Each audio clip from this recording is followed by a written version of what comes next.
Hi YouTube friends, it's Trish here and welcome to my little corner of the internet. Today I want to talk about the new Netflix drama 39 starring Son Ye-Jin and obviously quite a few other people.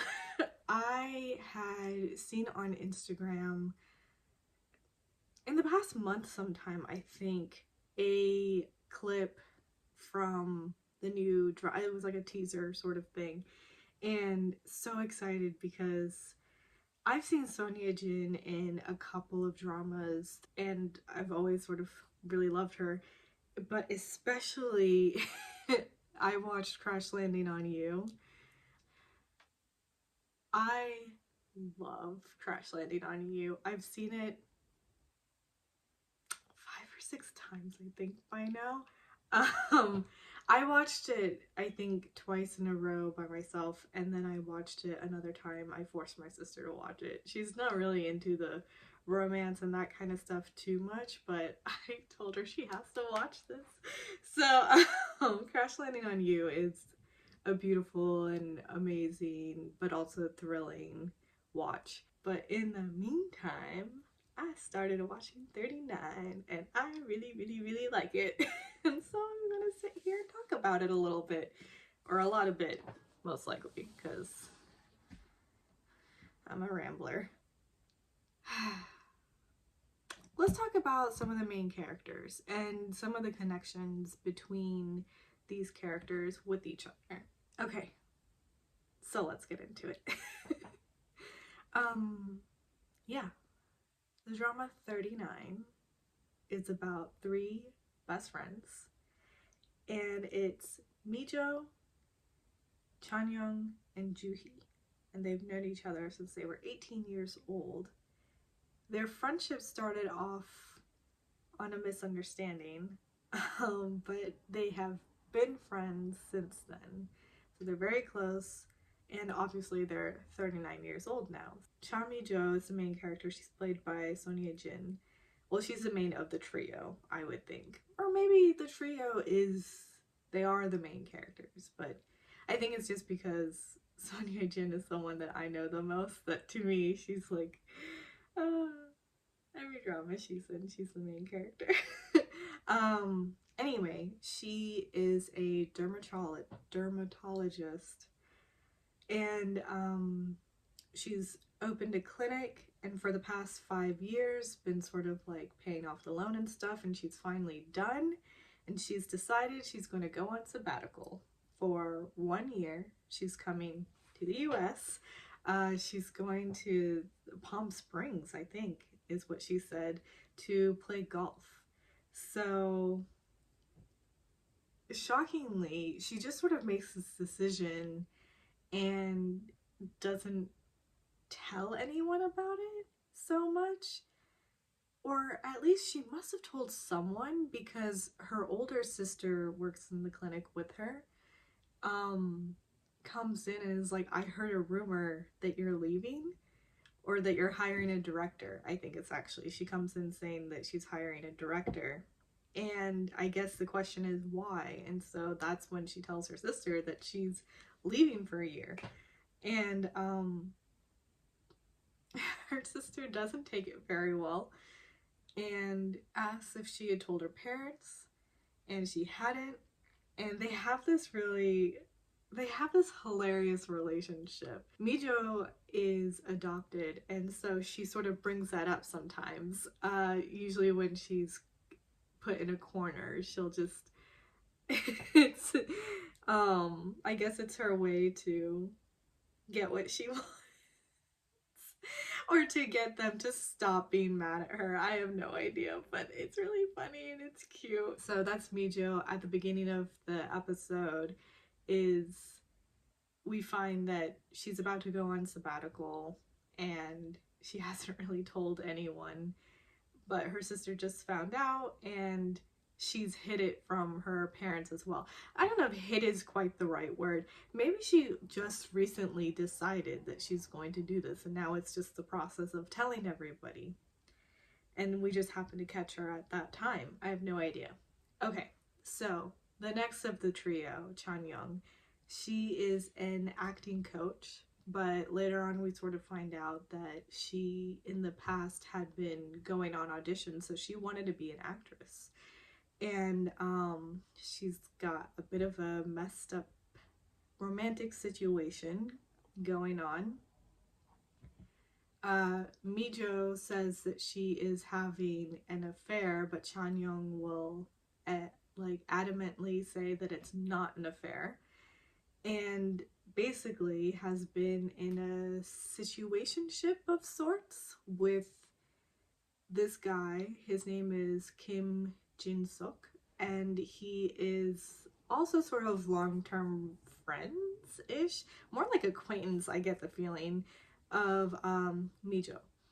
And so he had not even been introduced. He came to a restaurant that the three of them were eating at to return a CD to Mijo that he had borrowed, and saw Chanyung and sort of love at first sight. They had dated for a time. I wonder what ended up happening other than him going abroad to study, and maybe that's just it. He was going abroad to study further, and she was staying in Korea, so they broke up, and he ended up getting another girl pregnant, and so married her, because that's just, for them, that's the right thing to do. But we find out later that the reason why she doesn't call it an affair is because they don't do anything sexually together. They just sort of meet up for coffee or seeing a movie or whatever, so dates basically. But I guess in her mind she's telling herself that they're just friends and they're just meeting as friends, and that's just it. And the third from the trio of friends is Jung Joo-hee. I love her. She's so cute. She is she's got this very light and airy voice, and she's quite innocent. We find out early on, because Chanyung is sort of teasing her about it, that she's a virgin. Don't know, but I don't think she's ever really had a boyfriend or like dated, but she enjoys watching dramas, and she's very interested in dating. Like when she sees a cute guy, she's just sort of like making sure she's powdering her nose. She's making sure she, like, you know, looks nice and presentable. She's on online dating apps. She's watching dramas in bed, and she's quite a heavy drinker. So she, out of the three, I guess, is said to be the heavy drinker. But I would argue that Son Ye-Jin's character Mijo might be like a close second, if not on par, because just because of like events that happen. So anyway, those are the three. Of the three guys now, because in the beginning of the first episode, we hear Mijo speaking, and it's like a monologue, and we see a montage of sort of scenes as they are today, because you can tell that they're very sort of, they're set in their ways. They are fully adult to the sense that they know who they are, and I don't know, they're just going through and living life. So in the monologue, you hear Mijo talking about when at the age that they are at 39, it's the year that they met their soulmates, but also said goodbye to one of them, because after this montage of scenes showing just them, their friendship, and them living their lives, you see Kim Jin-suk is walking up to a church. There are people outside. Everyone's dressed in black, and you know, he looks just heart-wrenchingly sad. And he goes in, and the camera will just like focus on two of the other guys, which we also meet in the first episode.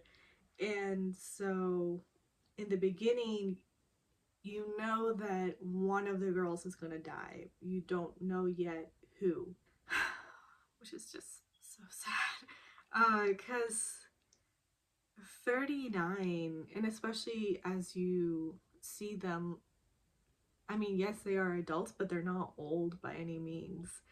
And each of them are in different sort of situations in their lives. Like, okay, so Mijo has opened her clinic, is now sort of, I guess, officially hers, and she's going on sabbatical. Chanyung has not only sort of given up on her dream of being an actress for possibly a decade. Like, they didn't say what age they were when she met Kim Jin-suk. You know, she's been in love with him, and that's one of the things that Mijo for the most part is just sort of disgusted that they're carrying this on because he is married and has a kid. I mean, so it's black and white to her. Like, that's a fact. He's married. So you guys are having an affair. And it's something that she does nag Chanyung up. Or not even nag, it's like she just pokes and brings that up, and she's like, a good friend would tell you when you're doing something wrong.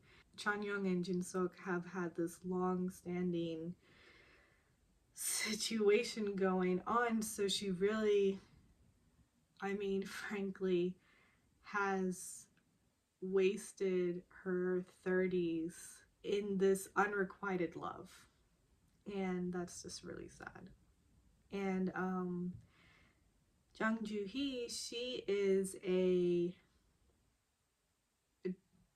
like a shop department manager in cosmetics. So in the mall, at the cosmetics sort of center or whatever, she's the department manager over there. And she seems to live at home with her parents, which is like in the Indian culture, we have that too. It's not just women, honestly, it's the guys too. The children generally stay at home with the parents until they get married, and then they get their own place, unless they're working somewhere that's outside of where their home is. Then they'll probably, you know, get their own place. But it's rare that they get their own place with their parents also living in the same area, you know? And I get the feeling that it might be quite similar in the South Korean culture. So anyway, she does live with her parents. Chanyung and Mijo both have their own places. Okay, so we've talked about Kim Jin-suk. Let's talk about Kim So-nu. And he is, okay. I think what I do love about this drama is that it does capture this, you still have these characteristics of, you know, one being very strong-willed, one being quite stubborn, one being quite funny, and one being quite innocent, one being quite chill. Like, there are all these sorts of things, but there's this level of confidence in that, which I feel that you really only get with age. And so Kim So-nu, he is sort of this shy character, somewhat more introverted character, but he still communicates and says what's on his mind fairly well, even in that shyness. So anyway, it's really nice. I like seeing that. Okay, real quick, let me just go over the third guy and then we'll talk about all the connections.